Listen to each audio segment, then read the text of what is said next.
Hey, what's up everybody, and welcome back to News Dose. And just when you thought those Switch 2 rumors were going to slow down, they came back with a vengeance. A major leak just got reported by two respected outlets, and this is the biggest leak yet for the Nintendo Switch. More so, it's the most exciting one yet, because wow, this thing is starting to sound like a massive upgrade from what we have today, and maybe even more so than what we originally expected, myself included here. Yeah, I am absolutely pumped about this, but we're going to get into that today, as well as Starfield once again, because bravo, Microsoft and Bethesda. Starfield has officially taken flight to the stars with a huge, successful launch, and they revealed something quite interesting. As always, though, we do have a lot to get into, so without further ado, let's just go and jump right into things, starting off with Baldur's Gate 3 for the PlayStation 5. There's been some confusion regarding the PlayStation 5 version specifically. Over the last few days, there's been a lot of videos that surfaced online showing its shaky performance, but there's actually a little bit more to this story that fans need to understand. And this is also important for the Xbox Series X, because this likely could impact that console as well, depending on if Larian can actually fix the problem. So what's happening here is that Digital Foundry did their analysis. Definitely go check that out. They did a great job, and they determined that Baldur's Gate 3 is essentially running on ultra settings, and the performance mode is actually, for the most part, a stable 60 frames per second, or at least until Act 3. That is when things start to change. Even on performance mode, it goes below 30 frames per second, which, that isn't exactly ideal, no doubt about that. But the PC version is actually facing similar problems. This is not exclusive to the PlayStation 5 version. So for any fan that's interested in Baldur's Gate 3 on the PlayStation 5, it's definitely a good option to play it. And in fact, the PS5 version currently has a 97 overall score on Metacritic, making it the highest rated game on the platform. And I mean, there's some pretty good games on the PlayStation 5.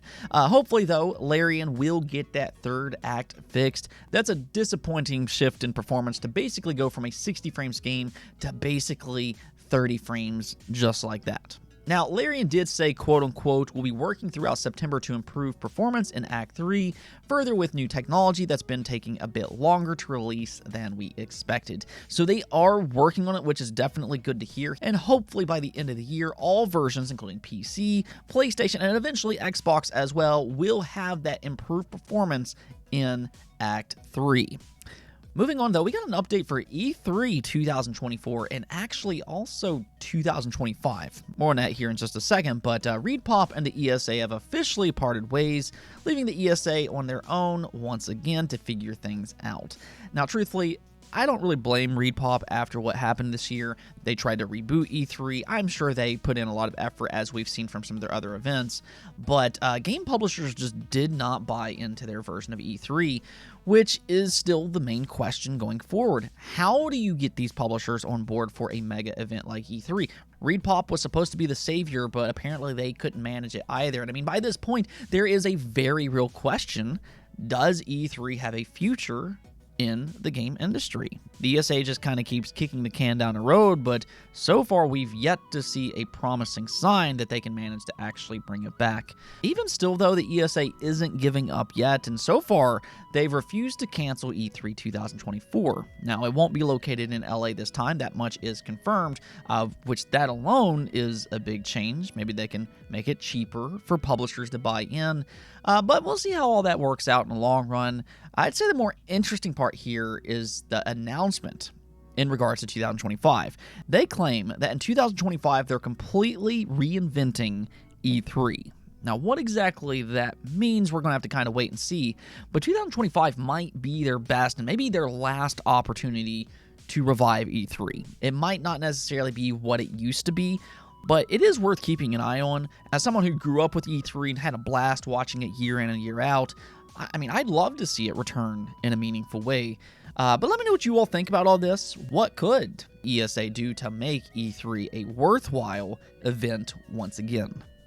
All right, so let's go and move on to the big story of the day. And this was actually the first thing that I read this morning. I mean, what a great way to start today with a Switch 2 leak, and actually a massive Switch 2 leak, and a very exciting one at that. So What's happening here is that both Eurogamer and the Video Game Chronicle corroborated on the Gamescom leak that we had previously heard about. Now, if you remember right, here recently we had heard that Nintendo may have shown the Switch 2 behind closed doors to select press and developers. This was first brought up by Jez Corden over at Windows Central, and apparently he's not the only one that's heard this. So now we have 3 different respected outlets all talking about this, and VGC, they expanded on this topic quite a bit, and check this out. Now, we'll go over this one by one because there's quite a bit to go over here, but VGC and Eurogamer sources claim that Zelda Breath of the Wild was shown running on the Switch 2 with improved resolution and frame rate. Okay, so there seems to be 2 trains of thought on this. One is that this could be a remaster or a tech demo, just kind of showcasing the improvement that Nintendo has made with this console. So there's no guarantee that an improved Zelda Breath of the Wild is coming to the Switch 2, but maybe, just maybe, Nintendo's planning to remaster Zelda Breath of the Wild, which, okay, I mean, that would be cool, depending on who you ask, but there's also another possibility here, one that I'm particularly interested in. It's also possible that Nintendo could have maybe taken a page out of Xbox's book. And what I mean by that is that Xbox is kind of a leader in the industry right now when it comes to backwards compatibility. They've managed to bring backwards compatibility to their new consoles like the Xbox Series with enhancements. We've seen Xbox do this with things like upscaled resolution. They have FPS boost mode where they double the frame rate in several different games, and they also have auto HDR for their back compat games. So this is all completely possible, and maybe Nintendo was doing something similar with the Switch successor. That would be a massive, massive selling point for their next console. I mean, can you imagine if you have games like Xenoblade 3, Pokemon Scarlet and Violet, and Zelda Tears of the Kingdom, and they all get improvements day one with a Switch 2 purchase simply by using backwards compatibility? One thing that's been very obvious is that Nintendo is trying to find ways to transition their huge Switch user base over to their next platform, and here's the key. Backwards compatibility with enhancements? That would pretty much do it, and it would also continue to give all of these games longevity. Nintendo has always been a very special company that can just kind of sell their first-party games for years and years for full price. Just look at Mario Kart 8. That game came out in, like 2013, 14? It came out to the Wii U, I know that much, and it's gone on to sell like 50 million units. It's absolutely crazy. But this feature could basically keep their entire Switch library going for the next 5 to 10 years, and with enhancements, there would be even more reason to pick them up. I mean, that's honestly crazy when you start to think about it, but just kind of keep in mind that I'm only speculating. There's no guarantee that any of this is happening, but it's definitely something interesting to think about. The other part about this leak, though, is where people are just kind of losing their minds. So reportedly, they also showcased the Unreal Engine 5 tech demo, Matrix Awakens, with ray tracing and DLSS technology. Now, to this day, that is probably the most impressive gameplay from a visual perspective that we've seen on the Xbox Series X and the PlayStation 5. It is actually stunningly impressive, and reportedly, that's not only running on a Switch 2, but it's visually claimed to be comparable to the PlayStation 5, and this is the second time that we've heard this just this week alone. Earlier this week, if you remember right, there was a leak claiming that Final Fantasy VII Remake was running on a Switch 2 and that it's also comparable to the PlayStation 5 version. So this is starting to become a little bit more believable. At first, I kind of told you all to scale back your expectations. I actually thought that might have been an exaggeration, but when you have multiple sources saying the same thing, well, then, I mean, there's some real smoke brewing in the background. Now, to be fair, I would still say to just temper your expectations because I think that's really always the best thing to do when it comes to leaks. That way you won't be disappointed no matter what happens. But for fun, let's just go and explore this idea for a moment. The first thing is that I don't think anybody should go in expecting the Switch 2 to have the raw power that modern consoles have. I wouldn't go in expecting native 4K resolution. This is still a portable console that I'm sure Nintendo will want to sell for around $400. So it's likely not going to be technically as impressive as the PS5 and the Xbox Series X, just from a spec sheet. But one thing that Nintendo has is they have a pretty good partner in NVIDIA. This is the secret sauce for the Nintendo Switch successor. The two of them can come up with something using DLSS technology that can improve the visual quality of their games. We've seen this for years now, but AI upscaling is a big part of the future for gaming. And according to Nintendo's patents that we've seen, they've been exploring this idea quite significantly in recent years. So DLSS for the Switch successor, this has often been speculated, but we're starting to hear this might actually be a reality, and this could be a big thing for the Switch successor. It could help both the visual quality and its performance. This is exciting stuff because this would almost be like Nintendo leapfrogging an entire generation. I mean, can you imagine Nintendo games running at PS4 quality? That's a question that I've posed already. That alone would be amazing. But now it's kind of like, can you imagine them with PlayStation 5 quality graphics? I mean, we'll see about that, but it's pretty exciting to think about, especially not just with their first-party games, but also with all the ports that will be possible as well. With all that said, though, I do still think that it's important to wait and see more examples for ourselves. It's one thing to hear these reports and hear things about a tech demo, but it is just that, a tech demo. But the reality is, we need to see for ourselves what this thing is capable of, and we also need to see multiple examples before coming to an official conclusion. It's exciting, but I still think it's important to temper expectations until 100% official. Now let's go and talk about Starfield once again. It's been in the news quite a bit recently. I think you all have been aware of that, and I do fully expect that to continue forward. Xbox has a major hit on their hands. People cannot stop talking about this game, and that was further proven by its launch success. Phil Spencer, head of Xbox, Phil Spencer on Twitter, posted this. Starfield exceeded 1 million concurrent players across all platforms today. Thanks to all the players who helped us reach this great milestone, and congrats to the Bethesda studios. That is honestly just wow. And all of this is before the weekend where concurrent players tends to increase for games.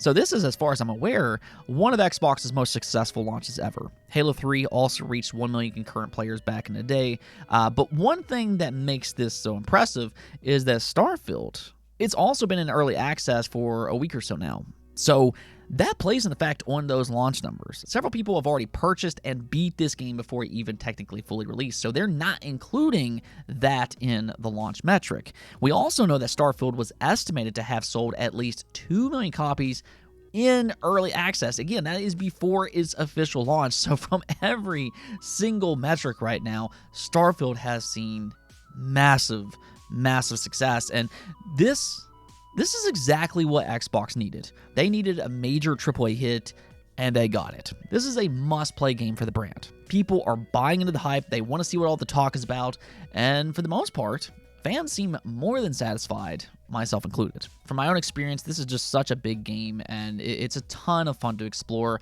I think right now, I would already probably say that I think it's among the best games for the entire generation. I don't know exactly where I'd rank it quite yet. I'm still playing it, but it is a special game, and it's not like every other game out in the market.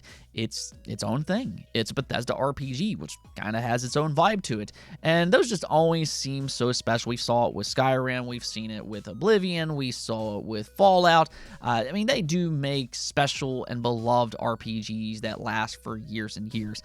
So I think from this point forward, when an Xbox Series gets purchased, there's a good chance that Starfield will be one of the first games that people play alongside it. Just big congrats to Xbox and Bethesda, though. This is honestly well-deserved. Great game. Bravo.